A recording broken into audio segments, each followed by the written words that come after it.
Spectrum Women. It is I, Becca, Lory, Hector, your host of Asking Spectrum Women. And I am here with you today to bring you the December installment of Asking Spectrum Women. I'm excited to bring it to you. I'm sorry it's a little late. I have been tired and spoonless for the last, I don't know, a couple of weeks.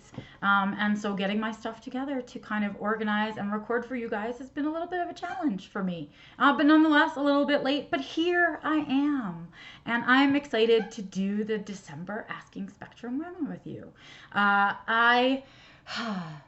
So much has gone on in November, and so much will be coming. I am excited, though, to answer the questions that I have today, because when I put out for the Ask for December questions for this month, you guys were pretty clear about what you wanted. All the questions that I was getting were about the holidays. There were a few exceptions to some other questions about disclosure, where and when, and some others about what's allowed and what's not allowed in terms of assessments. I got those questions. I did see them. Maybe I will tackle them in January, but I am going to put them on hold because this week you guys are going to get your holiday questions answered. So I'm going to use this month, you guys were asking all kinds of great questions about how to handle your time, when to say no, all kinds of different questions about how to handle your time in the holidays and how to best take care of you without making everybody else upset. And so that's what I'm going to talk about. I'm going to spend today talking about that. I'm going to look at some of the questions so that I stay on point. Because, well, really, I loved this one, and I have to say, proven strategies to help with the mind-fucking holidays. Yes, they are mind-fuck, the holidays, aren't they? And I want to start on that thought. I want to begin there.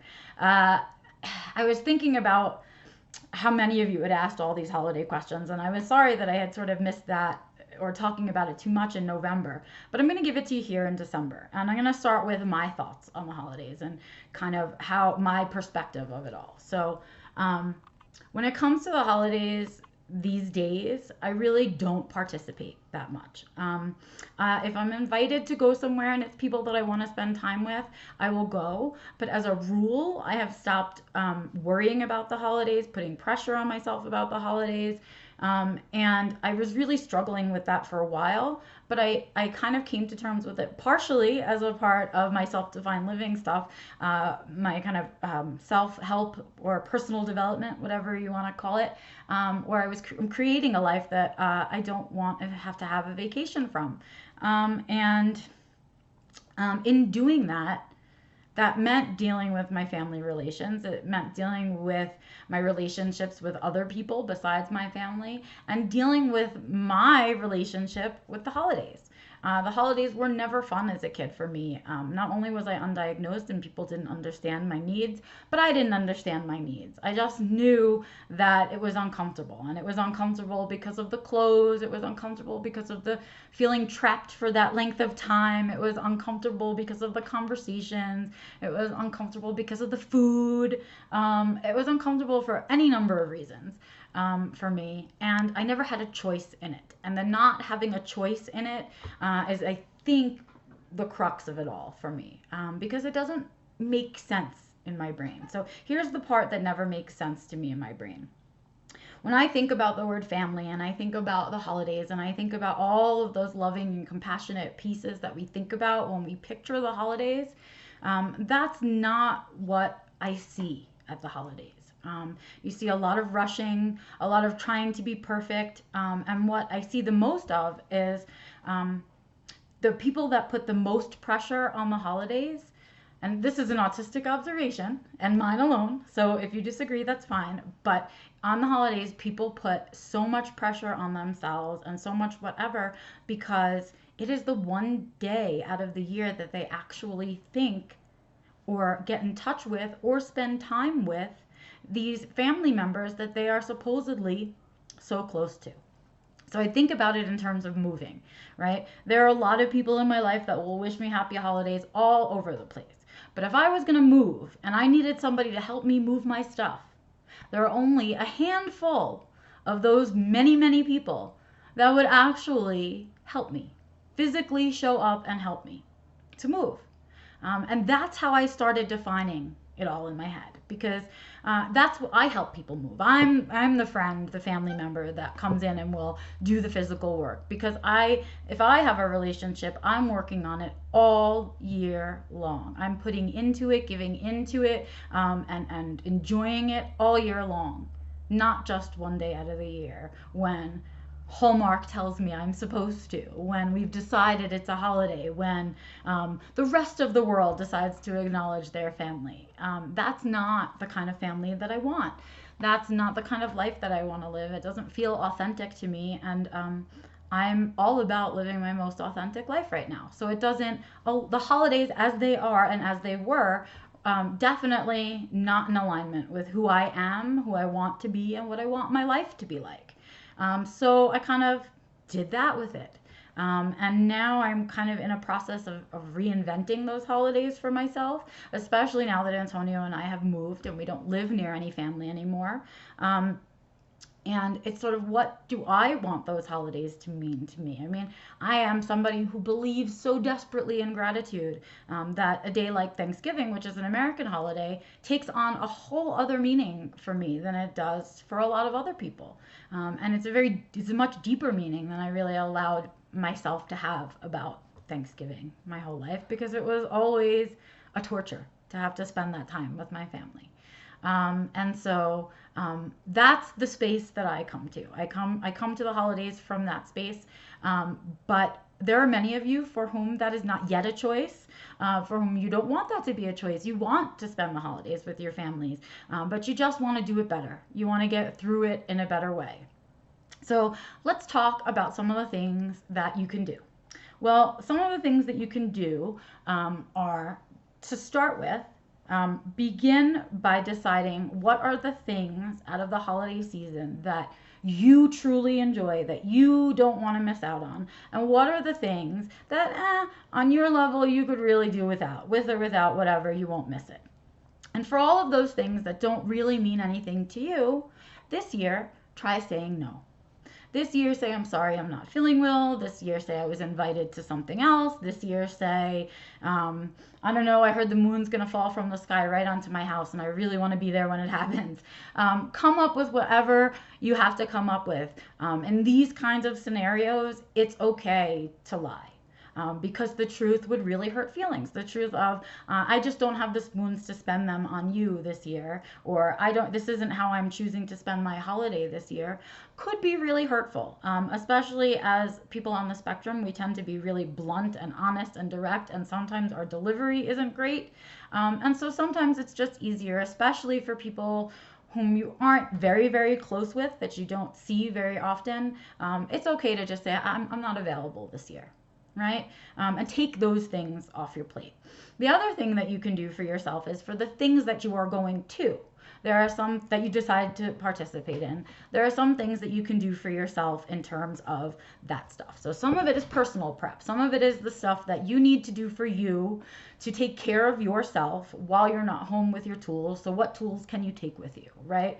And that means discrete fidgets, that means whatever medication you need, that means your headphones, that means sunglasses, it may mean a baseball cap, whatever it means for you, bring it with you. Bring a bag, bring your autism bag like you would if you had a child on the spectrum. You want to bring all your tools with you, throw it in a backpack and take it with you, leave it in your car if you have to, but bring those things with you. These days, we've got lots of different kinds of fidgets and stim jewelry and things that are very, very discreet.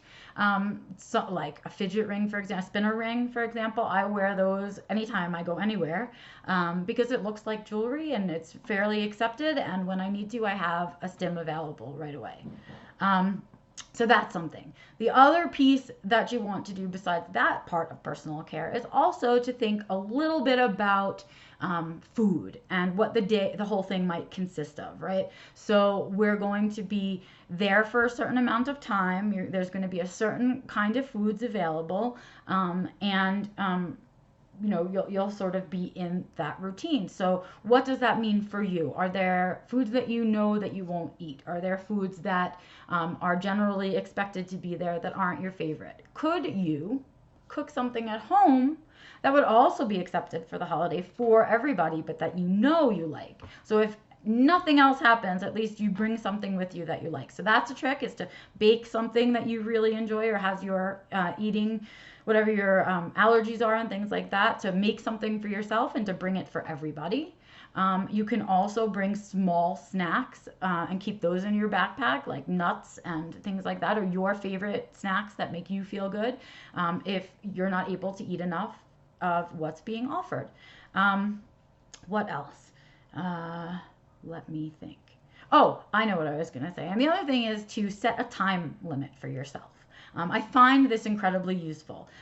It's helpful inside your head and it's helpful outside, right? So when you decide that you're going to be going someplace, they ask you to arrive at a certain time and all of that. And I'm an on-time person. I think a lot of us on the spectrum are, or at least we try to be. But on this occasion, sometimes it's better to come a little bit later. So rather than getting there and being the first person there, you're sort of coming in the middle of the pack, and you won't have had to have already wasted a whole bunch of spoons on just being there by yourself.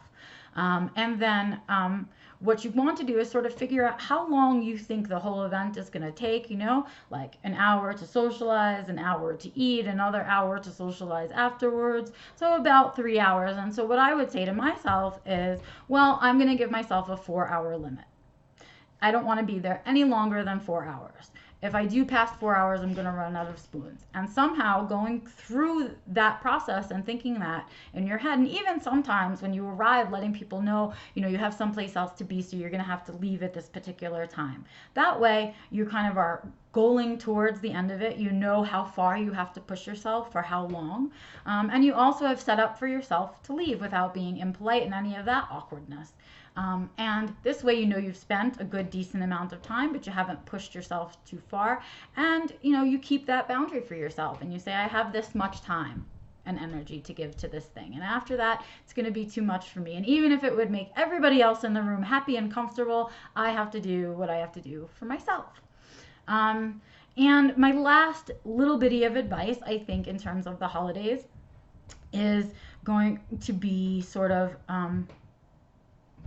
doing for all of the things that you have to do that you don't necessarily want to do. Make sure you create some really fun holiday traditions to go along with them, even if it's stuff you do alone, whether it's watching one of your favorite holiday movies, or maybe not watching a holiday movie ever, or not listening to Christmas music, whatever your joy comes from, and to sprinkle those throughout the holiday season so that there's payback for all the hard work that you're doing.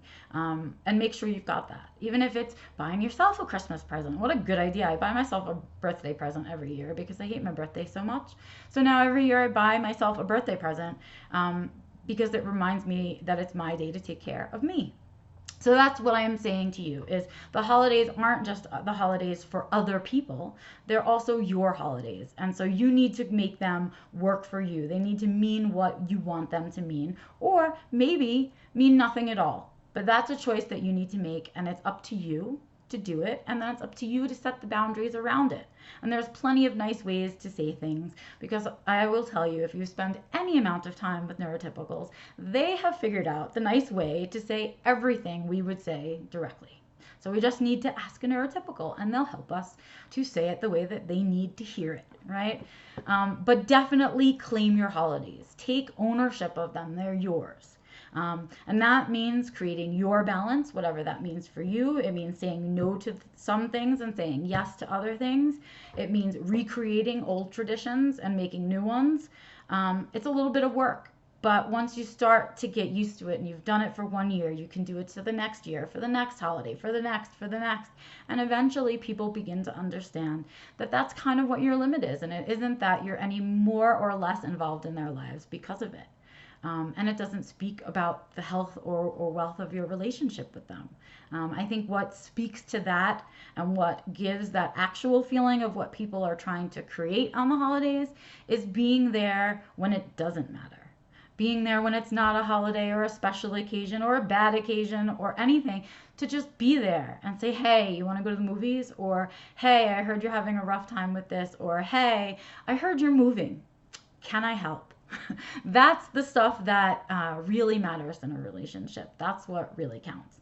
Not being there for the 3-hour holiday dinner once a year. Um, I think that a lot of you guys had asked some questions about, particularly about discussing your diagnosis or discussing autism with folks around the holidays. And what I'm going to say to you is, unless they bring it up, just don't. The holidays are such a pressurized time.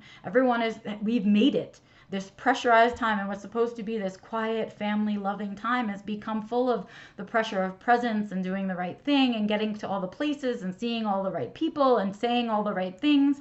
And when everybody is feeling the stress and pressure of that, that is the last moment that you really want to try to have a real conversation with people. And when we are giving disclosure and we're talking about our diagnosis and we're trying to educate about our particular challenges, we want people to be able to mindfully listen. We want them to be able to be present and really hear us and have that conversation with us.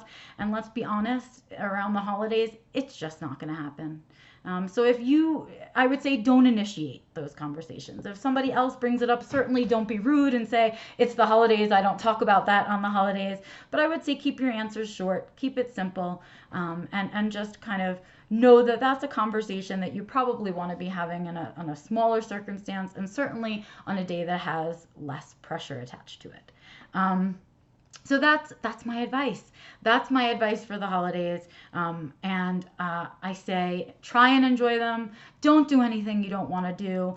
Somehow these people will understand, because they're not going to be there to help you to recharge, to recoup, to heal, whatever you need to do after the fact. And let's be real, the holidays are a trigger.